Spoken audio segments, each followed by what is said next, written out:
Landman is back this week with episode 2 of the show, and following on from a divisive but strong season premiere, we saw the story follow on from the death of Tommy's mother Dorothy, and him actually reuniting with his father in what was a very long time.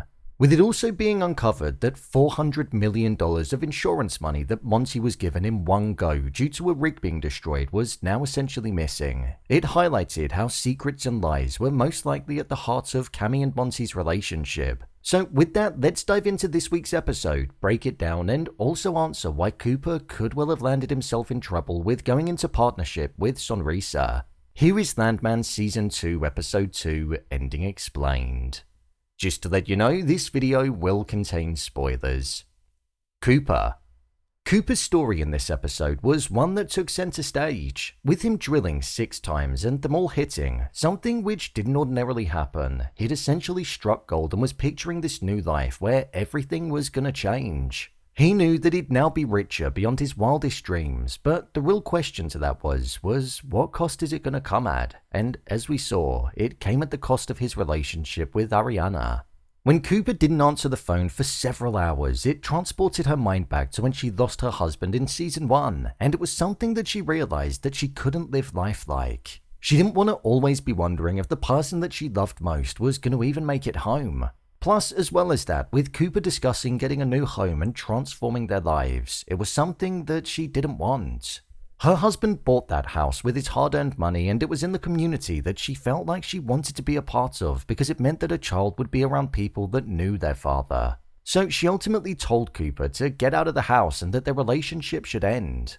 This was a part of the story that also connected to the title of the episode, Sins of a Father. When Tommy went to see his father, TL, in the nursing home, their damaged relationship was brought to light, and the fact that they were never really honest with each other. And Tommy told Cooper how the way that you raise a son is the way that he raises his own son. So it was a cycle that couldn't be avoided. That's why Tommy avoided it by only being around on the weekends. There was this shot here where Cooper and Tommy looked the exact same, and it was almost symbolizing that the way that Cooper was going, he was going to be following in his father's footsteps and also TL's footsteps too.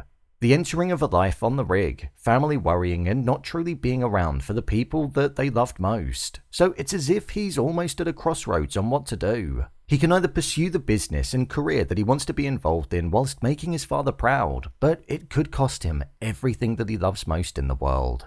When Cooper was left standing on his own after the sun had set, I felt like it was almost symbolizing the fact that the sun could be setting on the life that he envisaged for himself, especially with it seeming like Sonrisa was going to be interfering and potentially ruining all of the plans that he had.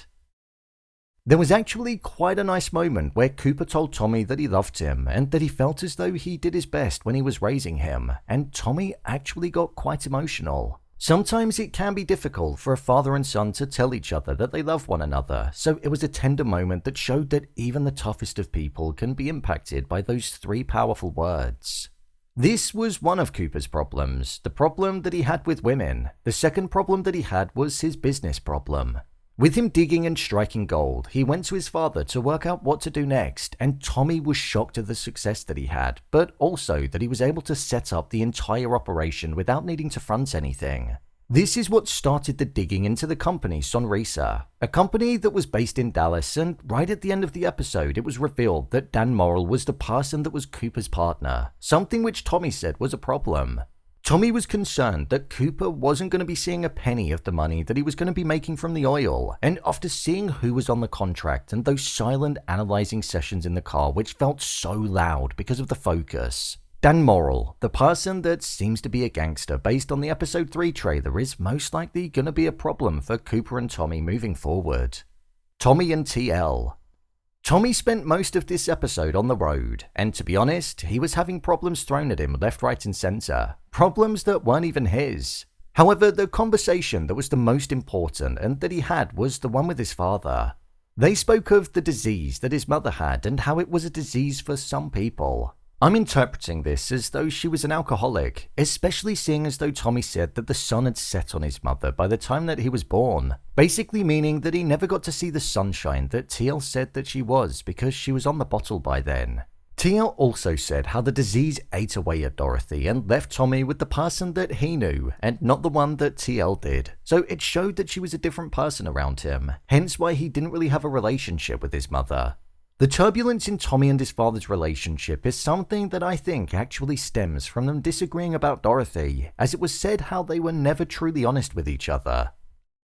Another large problem that Tommy had in this episode was all to do with the $400 million that Monty was paid in one go to rebuild a rig off the coast of Louisiana that was destroyed in a hurricane, but it seemed like that never actually happened. This is something that was resolved by Rebecca's lawyering skills, but I think this was called out because it's going to start a wider story of the secrets that Monty was keeping from Cammy, and how she could end up finding herself in more trouble with other clients. The hunter and predator that she was in the previous episode that she positioned herself as might end up changing. She could become the prey that all of the other people come after once they find out the dodgy dealings that Monty could well have been involved in. I also think we're going to see Tommy sticking up for his son and going on the offensive when it comes to the character Dan that we're going to be introduced to. Angela and Aynsley. I don't think I need to say much on these characters, and I'll probably say the same thing every week, but they offer nothing to the show and actually cheapen the story slightly. It's a shame because the show is so good. Honestly, if all of their scenes were skipped, the story wouldn't be impacted in the slightest. I also just find it a bit silly that Angela is dumbed down to the point where she can't even remember Nate's name. It's just not really needed. Okay, that's all I'm going to say. My review of the episode. I thought this was a solid episode of the show. Whilst I thought the season premiere was strong, it did seem to be a bit divisive. However, I think this one was actually a much better episode than the first. I feel like the foundations were built upon well, and the core themes of the generational cycle of the sins of a father, which is what the episode was titled, was highlighted how it was just easy to slip into, especially when you're following in those footsteps. Plus, it also played on the emotions due to seeing the love and care that both Tommy and Cooper had for one another despite never really openly saying it. I thought the complete and utter silence that was present when Tommy was looking over the contract was quite humorous. It showed that he was there for his son no matter what, but it also laid the foundation down for something being very wrong, and Cooper almost being messed around. One element of the show that I quite liked was seeing the crew getting ready and the banter that they had with one another. It reminded me of Yellowstone quite a bit because that would often happen in that show. Sam Elliott, as he did last week, delivered an extremely strong performance. If I am being honest, it was a bit of a copy and paste from last week with him just watching the sunset, but instead of saying it to the carer, he was speaking with his son. However, the powerful performance was still there and the emotions came through the screen. Angela and Aynsley's story is genuinely a waste of time in my opinion. It's just a mother and daughter running around with barely a brain cell between them and acting utterly ridiculous. The care home residents being given alcohol and adopting these odd behaviours as well just feels so out of place. If it were down to me, they wouldn't be in the show anymore. Now, I watched the trailer for the next episode and I think episode 3 is when the show is truly going to come into its own and we're going to see the action really kicking in. The introduction of Dan Morrill is something that I'm looking forward to as the feud is truly going to begin, so I'm excited. So, there you have it, Landman Season 2 Episode 2 Ending Explained. If you want to see every episode of Landman Season 2 being broken down, then check the playlist below, and don't forget to subscribe so you don't miss future videos. What did you think of this episode? Share your thoughts in the comments. As always, thanks for tuning into the video and I'll see you in the next one.